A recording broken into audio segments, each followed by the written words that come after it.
মধ্যপ্রাচ্য সংঘাতের জেরে বাড়ছে জ্বালানি তেলের দাম। এমন পরিস্থিতিতে সাধারণ মানুষের নাভিশ্বাস অবস্থা ঠেকাতে তেলের দাম কমানোর পদক্ষেপ নিয়েছে পোলিশ সরকার।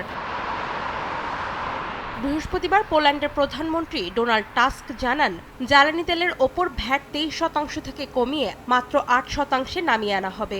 একই সঙ্গে এক্সাইজ ডিউটিও ইউরোপীয় ইউনিয়নের সর্বনিম্ন করা হবে। অতিরিক্ত মুনাফা করা জ্বালানি কোম্পানিগুলোর ওপর বিশেষ উইন্ডফল ট্যাক্স বসানোর পরিকল্পনাও করছে সরকার।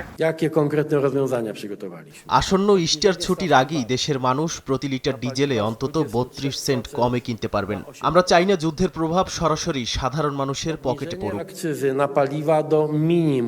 সরকারের এই জনবান্ধব ঘোষণা দেশটির সাধারণ মানুষের মুখে হাসি ফোটালেও পুঁজিবাজারে লেগেছে বড় ধাক্কা। ঘোষণার পরপরই রাষ্ট্রায়ত্ত তেল শোধনাগার কোম্পানি অরলেনের শেয়ারের দাম পড়ে গেছে 6% বেশি।